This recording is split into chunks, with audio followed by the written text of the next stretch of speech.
August 24th. Ukrainian ballistics strike Moscow. Shrapnel went flying. Phase 3 of Special Operation Web. I love this. They're blowing up Russian Navy generals. Are you filming? Yeah. Holy shit! Wow. Holy fuck. Fuck off. What a fucker. FSB agents' cars are blowing up in Moscow. More and more. They moved the car away over there. Moscow airports are closed. Sabotage and gunfire near the Kremlin. Muscovites are panicking. Evacuation has started. What's going on? The cops are running. And the relentless missiles just keep on coming, one after another. Boom! That's an explosion. Bada boom. That's fucked. The SBU is preparing new sabotage operations on Russian territory. Girls, we're screwed. Moscow, St. Petersburg, get ready to evacuate. At 3:46 or something, the sirens started blaring. Thank you to our dear authorities for our cloudless lives. Breaking news, friends, sabotage and gunfire in the Kremlin. The conspirators have been caught. Moscow airports are closed. Ukrainian ballistic missiles and Western rockets are heading for Moscow. There you go, there you go, there you go. No panic, folks. Oh, look! Petersburg, Moscow, the Kremlin. Get ready! We'll discuss all this with top analyst Alexander Demchenko right now. There is constant chaos at Moscow airports because here is an infographic of Moscow airport closures over the past 6 days. It's just terrible. Terrible. Vnukovo was closed 9 times, Sheremetyevo 4 times, and Domodedovo and Zhukovsky 20 times each. Indeed, Muscovites are in a panic. How do you assess the drone attacks on Moscow, the Kremlin, Vnukovo, Domodedovo, and Sheremetyevo in general? I think that German missiles, and not only German ones, are flying toward Moscow and St. Petersburg, toward the major cities of the Russian Federation.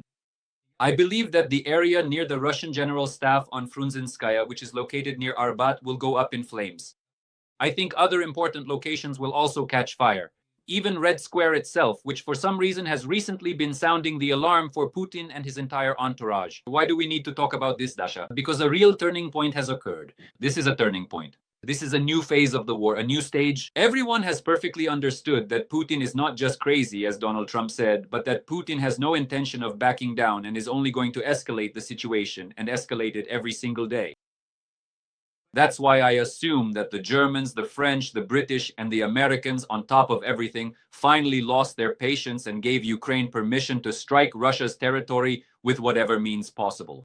And from the very beginning, when they gave this permission, they expected that the strikes would be aimed specifically at the territory of Moscow. It is likely that Europe has decided to destroy and undermine everything possible in Russia, especially in the capital, because they believe that if massive strikes rain down on Moscow, it will somehow change the course of the war, affect the people of Moscow, make the capital groan, and perhaps prompt the Russian elite to wake up a bit and maybe take a closer look. What exactly is Vladimir Putin doing? And is this war really necessary or not? Let's not rule out a strike on Rubliovka either, because if something is launched toward Moscow, whether it reaches its target or not, Rubliovka is there, along with other elite cottages and settlements. So anything is possible. There could even be a strike on Rubliovka in the near future. We can't rule that out either. But what's important here is something else. It's clear that if there are massive missile strikes, and we know that Russians like to shoot down drones and missiles even over kindergartens. Look, just recently, a passenger plane was almost shot down by Putin.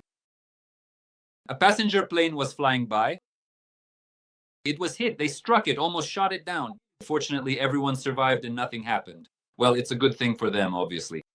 Recently, someone even shot at Putin. You see, on one hand, they shoot at a passenger plane, and now they're shooting at Putin. But who gave the order? Who leaked the logistics of Vladimir Putin's route? Then we have to talk about the fact that there are conspirators in the Kremlin, that there is a group among Putin's security in the FSO, among the security officers at Lubyanka, Putin's bodyguards, those close to Putin, the elite who want him dead and who secretly passed the coordinates to Ukraine. Moreover, we know another very important point. We know, as the British publication The Economist wrote just recently, that Ukraine and its allies have embedded algorithms into drones, just like Russia is currently programming its drones. So, as I understand it, there are engineers at Russian defense enterprises who are against the war, who take and send embedding algorithms, codes, modern-day enigmas into drones, Basically, they send out how Putin makes drones. In other words, we are essentially witnessing a massive act of sabotage within Russia.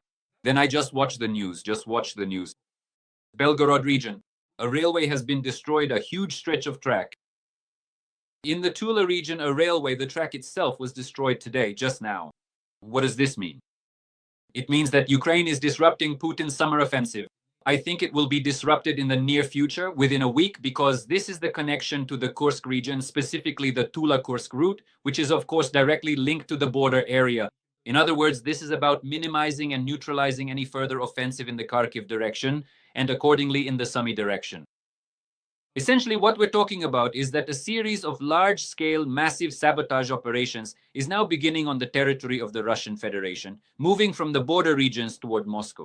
This is being done to completely neutralize any of Putin's options and to destroy any margin of safety he might have in terms of a summer offensive.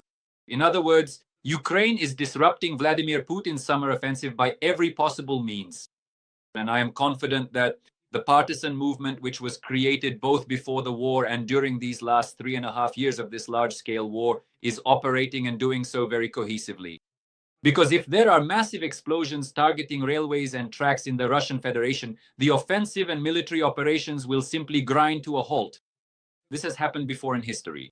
You understand? In African countries, a massive railway attack, explosions on the railroads. And this has always had a very significant impact on the course of military operations and on the progress of offensives. A very strong impact.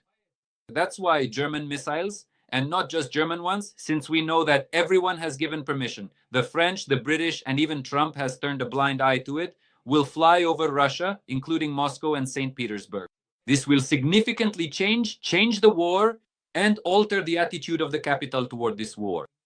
I think that Muscovites are not like people from Rostov. They're not Uyghurs, you see? They're not Uyghurs, not Bashkirs. Sorry, not all the other guys. These are people who will definitely start to tremble, who will clearly look and think, what is this Putin doing?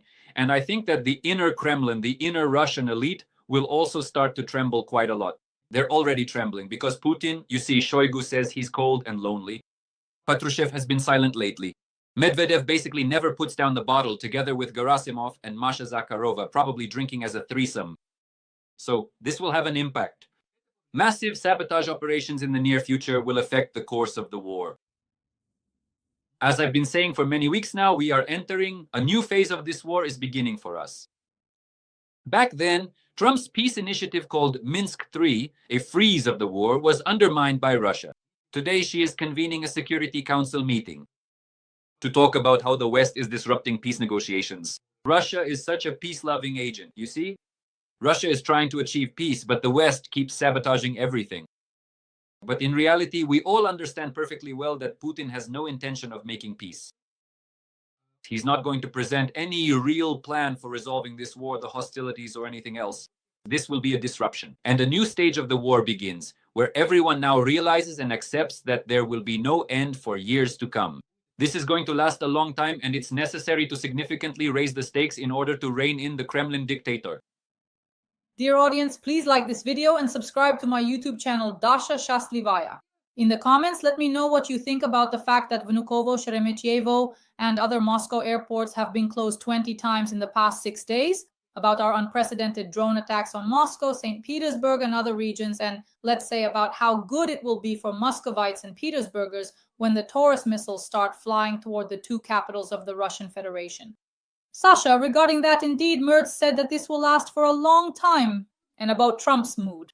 Well, Trump made a statement that, in my opinion, was actually quite mild. He called Putin crazy. Well, he said that he's crazy, yes, but nothing followed after that. Then I read that Warren Buffett writes that Trump might impose sanctions this week, or he might not. Let's talk about this. He might impose them, but not the ones people were expecting. Look, Dasha, it's actually very simple here. If the Americans suddenly find some courage and impose 50% tariffs on Russian oil and petroleum products, gas and uranium, the Russian economy will end up in a state of embargo, a complete shutdown, basically, right? Then we'll be talking about Russia only being able to continue the war for a month or two. In other words, this war would end quickly. It would end as soon as tomorrow if Putin were faced with this. But they're not willing to do that. Lindsey Graham can come to Istanbul, he can leave Istanbul, he can shout, he can do whatever he wants. Trump isn't willing to do it either. Well, fine, he might introduce the 17,000th package of sanctions. The 17th package, the 18th package, some other package. It doesn't matter at all. It makes no difference whatsoever. This won't stop Vladimir Putin. There are many ways to restrain, to contain Vladimir Putin. Both Europe and America have these means. And a real sanctions mechanism with these tariffs, with a complete oil embargo, and with measures to lower oil prices directly. Of course, this also means blocking certain straits, negotiating with Turkey so that no components are supplied to the Russian Federation and no goods are delivered either through Central Asian countries or through Turkey. It will be more complicated with China, of course, but there are other countries where dual-use and non-dual-use goods are shipped. There are plenty of opportunities to really hit Russia, but they are not doing it even though they themselves are preparing for war. I mean, the Europeans. The Poles are preparing for war very seriously and so on. Right now, many people are concerned. What will happen in Belarus? You see, okay, Trump. With Trump, everything is clear. Trump spends more time discussing how on the golf course, a goose bit his special envoy Lidkov in the groin and then posted a photo of it than he does talking about what's really happening with Putin and why he can't reach an agreement with him. That's something he doesn't discuss. Putin has lost his mind. Well, fine, he's lost his mind. So what next? Everyone gets it. Everyone has known this for a long time. Everyone knows it's impossible to make a deal with him. So what next? But no steps have been taken. So what were we told next? We were told that if nothing works out this week and Trump imposes sanctions and they don't work because once again they'll be toothless, then Trump will walk away from the negotiations. Well, that's exactly what the two of them want. Trump wants to get as far away from this as possible because he doesn't want to be seen as a loser or a failure. He doesn't want to end up with, so to speak, a second Afghanistan for himself, like how Biden fled from Afghanistan. He doesn't want that kind of situation for himself on a global scale, and for America, it would be an even worse situation. And Putin wants Trump to leave so that America stops helping anyone, neither Ukraine nor Europe, so that the situation becomes even more complicated. Because Putin believes that then he'll definitely tighten the screws everywhere. He'll definitely push through everything and pressure everyone. I'm very concerned about what's happening now in the north. What will happen? I mean, the Military West 2025 exercises on the territory of Belarus. You know that they had a phone call, Putin and Lukashenko, literally yesterday. He thanked him for the 1,000 for 1,000 exchange that Lukashenko organized on the border with Ukraine. It's all nonsense. What it's really about is putting more pressure on Lukashenko and most likely sending as many of their military groups as possible into Belarus. And then what? After that, it all depends on how things play out. They could attack Kyiv or Chernihiv from the north. No one is ruling out such a threat. I think that after 2022 and February, you'd have to be completely blind or deaf not to understand that this threat could really exist, that Putin could go for it again. Last time, he failed with his blitzkrieg. Why do we think that this time he wouldn't want to avoid failing with another blitzkrieg, correcting some mistakes, working things out? But on the other hand, of course, no one is ruling out further provocations from the territory of Belarus against Lithuania or a number of other Baltic countries or Poland. The Poles are preparing very seriously, and so are the Lithuanians. And in general, we have to acknowledge one thing. Even Europe has finally switched to a war footing. Europe is now in a state of war. And sooner or later, a big war will break out, and we will see European fighter jets bombing Moscow and other major cities of the Russian Federation, because this confrontation is inevitable. Putin cannot take a step back. If he does, his own people will simply remove him. He cannot do it. And the Europeans cannot surrender, because they understand what a colossal threat it would be for them if Putin occupies all of Ukraine. And he does want to occupy it. Trump has said this, Medvedev has said this, and in fact, Putin himself has essentially said it as well. Sasha, can Graham go along with Blumenthal? In other words, can the Senate de facto go against the administration's policy, override Trump's veto, and pass a bill by majority vote that would become law imposing hellish sanctions on the Russian Federation? They can. But they really want to get something from the White House. They really want to get some contracts. They really want to get some preferences for their firms and companies. They really want to make money off something too, and so on. If I remember correctly, Graham has been introducing hellish sanctions against Russia for many, many years now, about 7 years. Where are these hellish sanctions? This is not the first bill authored by Graham threatening Russia with hellish sanctions. but there are no hellish sanctions. Not from Graham nor from anyone else. They come up with one package after another. You know, I've come to a thought, a very important one, I think. What if these guys at the beginning of 2023 had given everything to Ukraine, imposed hellish sanctions against Putin, allowed them to strike with long-range missiles, even attack MS, helped Ukraine with drone production? Russia would have already lost by now and would be down for the count. And we would be talking about what's happening in Russia, how it's being restructured, how it's falling apart, how the elite are fighting among themselves, how the empire is collapsing. But that didn't happen. Not during Prigozhin's coup, not amid the chaos and confusion among the elites after the failed blitzkrieg, not during the tightening of sanctions or the first blows of sanctions against Putin. Nothing happened. It's not Ukraine that missed the moment. Obviously, Ukraine couldn't have produced that many missiles, shells, ammunition, and so on. It's simply that the West, by and large, was afraid and continues to be afraid. Everything that's happening now, all this blood, all this guilt, aside from Putin, because Putin is guilty, of course. Putin is a murderer. In that sense, yes, he kills people. Russians kill people. They occupy territories. They destroy homes. They rape. They loot. They abduct children. But those comrades who didn't help all this time, who blocked aid and support, this is also the doing of Trump and his team back then in the US Congress, who were constantly delaying the provision of ammunition to Ukraine. They were wavering, the Scholz government. Remember? To give Taurus or not to give? To give Taurus or not to give? And what about tanks? Should we give Leopard tanks or not give Leopard tanks? And so on and so on and so on. So while they were hesitating, Putin increased both the number of drones and missiles, made deals with the Iranians, got North Korean shells and artillery, and even sent North Koreans, those dogs, to fight against Ukraine. That's why we have the situation we have right now. And this turning point in the war should have started much, much earlier. Let's put it that way, much earlier. It's only happening now, but only now is Europe starting to catch up. And I have a big question. Will it actually catch up?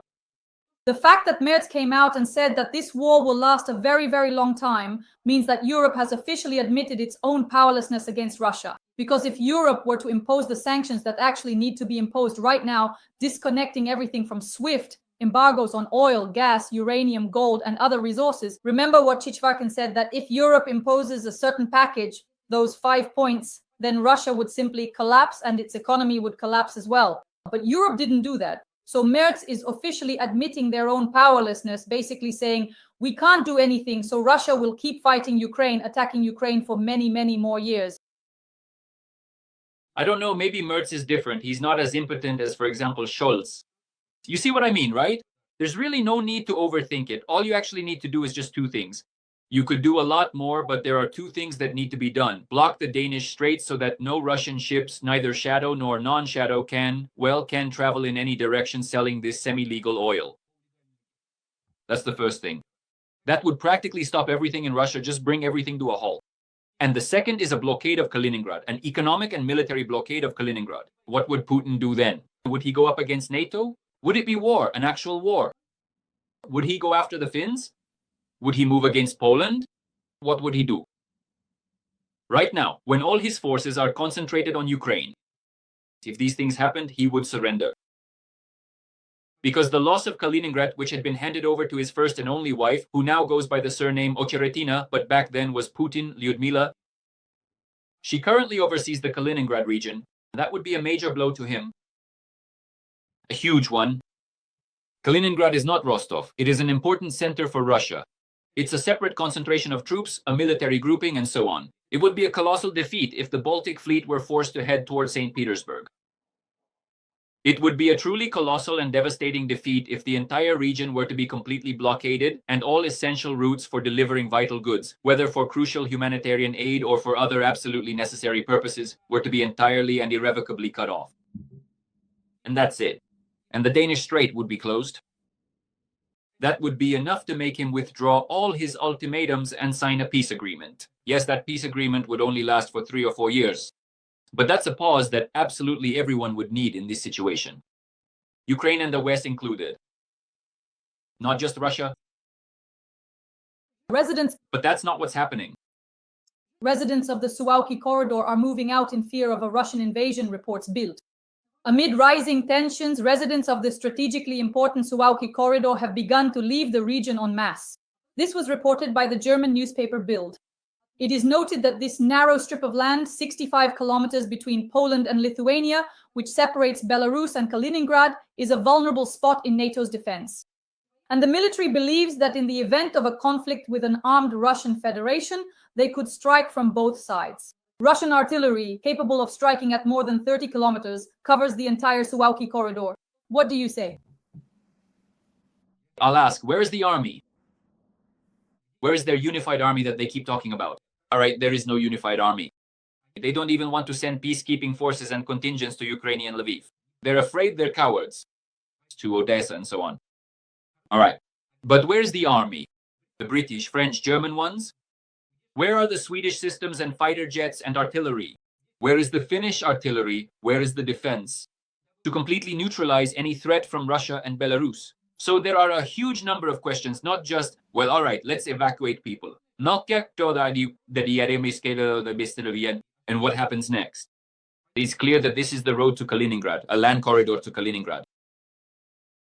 But it's a narrow strip, yes, which could separate the Baltic countries and Poland, obviously cut them off. But this strip is extremely vulnerable even in the event of an advance by Russian troops. And it's not for nothing that Sweden was made a party, a NATO member, and so on. Gotland Island, and so on and so forth. All of this didn't happen by accident, but even that's not enough now. You see, we can just express our outrage, we can discuss it. That's all. These are obvious things. Of course. But the question is, now a new stage of the war is beginning, a new phase of the war. So what comes next? For Ukraine, it's clear what's next. This war will last a long time. Putin doesn't want to make peace until he faces problems with the economy, first with human resources, second and directly in the military sphere. Third, he will keep going until then. His economy will likely collapse by the end of this year. Everyone there is already saying there will be a recession, there will be a downturn, and they'll have to do something about it. This will affect the defense industry. What will happen to oil prices? We'll see. Most likely they will also collapse in the relatively near future. All of this, one way or another, will also affect the course of military operations, the fighting. But this time needs to be used somehow. Look, I actually view all these things optimistically. Why? Because considering that the Germans have classified not only the transfer of missiles to Ukraine, but also all other equipment, shells, and weapons, and considering that they have given permission to strike anywhere possible, this indicates that they have internally made the decision that war with Russia is inevitable and that they need to fight. They don't want to fight themselves. They don't want their soldiers to go and fight against Russia. And they have decided that it is necessary to fully equip the Ukrainian soldier with everything needed to destroy Russia, or more likely to neutralize it. I think they have bet on neutralizing Vladimir Putin and his regime. The only question is, how long will it take? A very interesting piece of news. Today, even on Nastoyaщее Vremya, you showed it too. It spread across all the Telegram channels. There you go. The people will tear you apart with their bare hands. The wives themselves will come and tear you apart. That's a quote.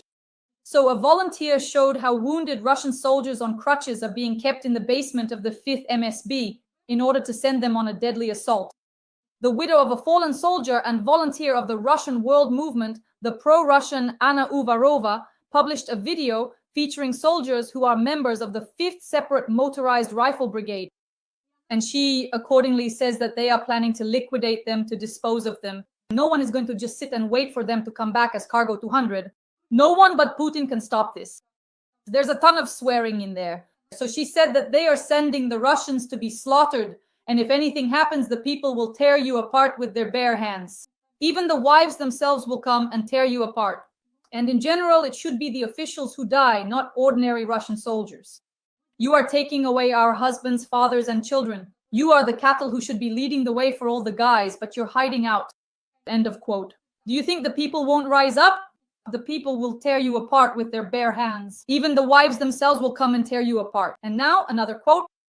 And this is just a tiny little warning bell that you shouldn't pay any attention to at all? Or is this the beginning of a powerful confrontation in Russia against the Kremlin? This isn't a warning bell. It's nothing.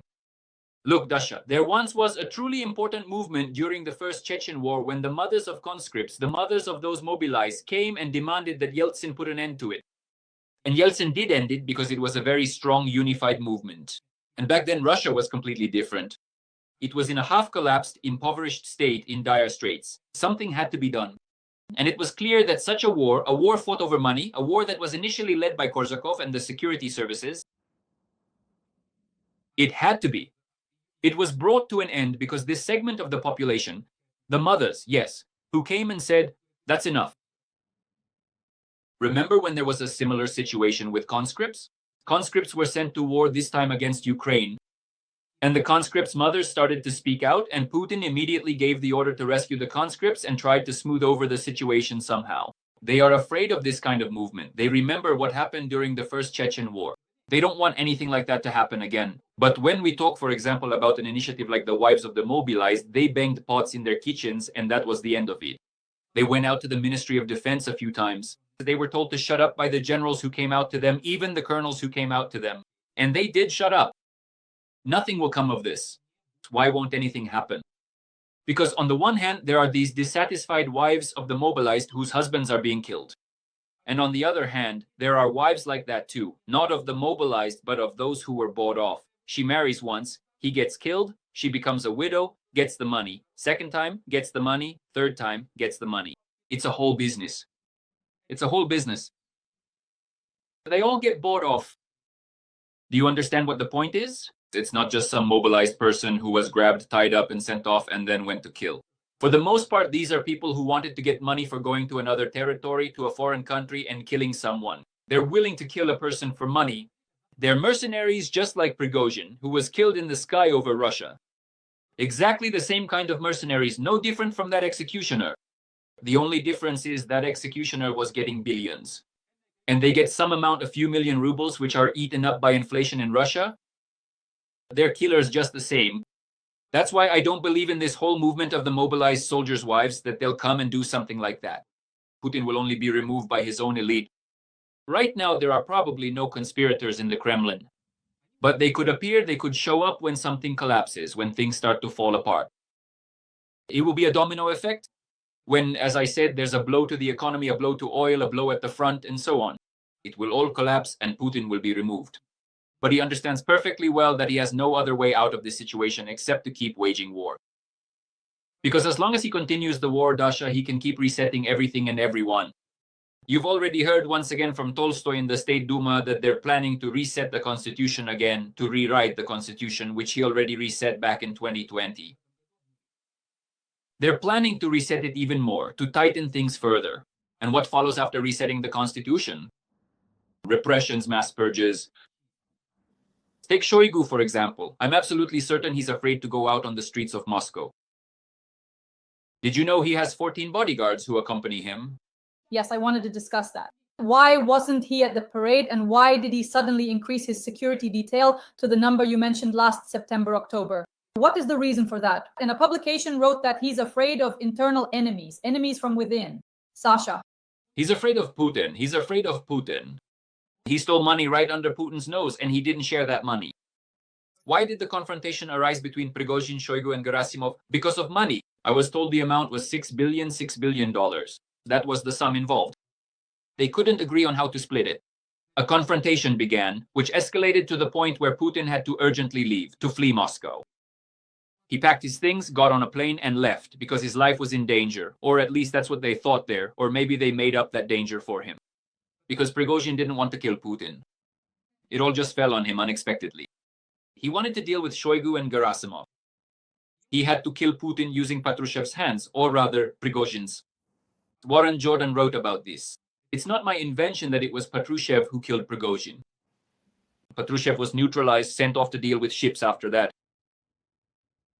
Shoigu's people were eliminated. 8 out of 10 of Shoigu's deputies are under arrest in prison. One of Shoigu's deputies, the 9th, who was responsible for the money, is missing. Now they want to wipe out Gerasimov, get rid of him because he's also a party to the conflict. And Shoigu walks around having acquired 14 bodyguards. He walks around in fear. And it's not just that he says he's cold and lonely. Shoigu knows perfectly well that tomorrow he might not wake up. He knows perfectly well that Putin could kill him. There are a huge number of people who want to finally tear apart Shoigu's empire. They've practically already done it. Because Shoigu isn't just the Ministry of Defense and Contracts through Timur Ivanov. Shoigu is also the Ministry of Emergency Situations, which he protected, a huge, massive agency. You understand? Yes, Shoigu is the Ministry of Defense. Yes, Shoigu is about contracts. Yes, Shoigu is about various corruption schemes. Shoigu is the construction of Patriot Park for 20 billion rubles, which they embezzled. 20 billion rubles that they stole. Shoigu is the procurement and sale of weapons.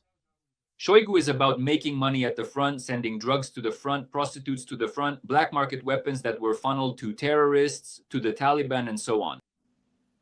Shoigu was involved in this at the initial stage and made money from it together with Gerasimov and his generals. And it's not for nothing that he surrounded himself with these bodyguards. He fully understands that Putin will take revenge on him for Prigozhin. Putin almost certainly had to kill Prigozhin. He gave that order. But I truly think that now, at this very moment, he profoundly regrets that he was unfortunately forced to eliminate a truly valuable person whom he genuinely believed was working very effectively and diligently. And he will seek revenge, and Shoigu knows this perfectly well. So this summer could be decisive for many players connected to Prigozhin and essentially the Russian army. I think so, yes. Now, Kadyrov has started talking. He released some kind of video, whether he's sick or not. He was also part of this game. He didn't make it there at the time. I also wanted to ask you about Kadyrov. So now he's come out, started talking about life and death, some philosophical sayings. Sasha, I listened to it. For what purpose? Why? Why all of a sudden? Listen, I think Kadyrov is simply sending a signal. Just a few weeks ago, maybe a month, there were rumors that Kadyrov would soon be removed. Right? I think they wanted to remove him. He has a huge number of enemies. Yes, he's got Zolotov helping him, the head of the National Guard, former bodyguard of Sobchak, and in a sense, an aide to Putin. But the FSB is against Kadyrov, military intelligence is against Kadyrov, the GRU is against Kadyrov, right? The Ministry of Defense, the General Staff, the Ministry of Internal Affairs, the Investigative Committee represented by Bestrykin, the Prosecutor's Office, all of these are people who are against Kadyrov. These are the clans that oppose Kadyrov. And now he's simply signaling to them, well, guys, look, I went to see Putin and got a renewed mandate to rule, and there's nothing you can do to me. I think that's roughly how this intended signal should be interpreted coming from Ramzan Kadyrov. But all those people who, in one way or another, were involved in this conflict with Prigozhin and in the resolution that concerned Prigozhin have either been neutralized, disposed of, or are under constant pressure of some kind. So yes, the infighting and purges will continue. And Putin's vendetta has not stopped. It will go on, and he will see it through. He will gradually destroy all of these people. And he will do it. Sasha, our audience is asking you, since we do a stream with you every week, I've noticed they're writing and asking you to give a brief forecast of what might happen this week. That is before our next meeting with you. What do you think? A brief forecast, a mini forecast from top analyst Alexander Demchenko. I think that Trump will not introduce anything significant regarding Russia, and he himself will try to get out of the war in the near future. And the Europeans obviously will begin to urgently supply Ukraine with missiles and other long-range munitions in order to strengthen it before the summer offensive. I think that a series of sabotage operations will begin in the near future. We will see a huge number of them in the next week or week and a half at railway junctions, tracks, and so on. And it's certainly worth expecting, not just in the immediate coming week, but rather in the much longer term, an even greater and more significant intensification of drone warfare, both extensively against Russia and also against Ukraine in the ongoing conflict. Friends, please like this video. Top analyst Alexander Demchenko and I meet every week. The Sasha plus Dasha section, we discuss key events and hope that if there is suddenly a top event, we will do a special broadcast, but basically it is once a week. Friends, subscribe to my channel. Dasha happy? Write in the comments what you think about the situation overall, your forecast, your opinion, your analysis. Alexander Demchenko, top analyst. Sasha, thank you very much and see you soon. Thank you. See you next time. Bye.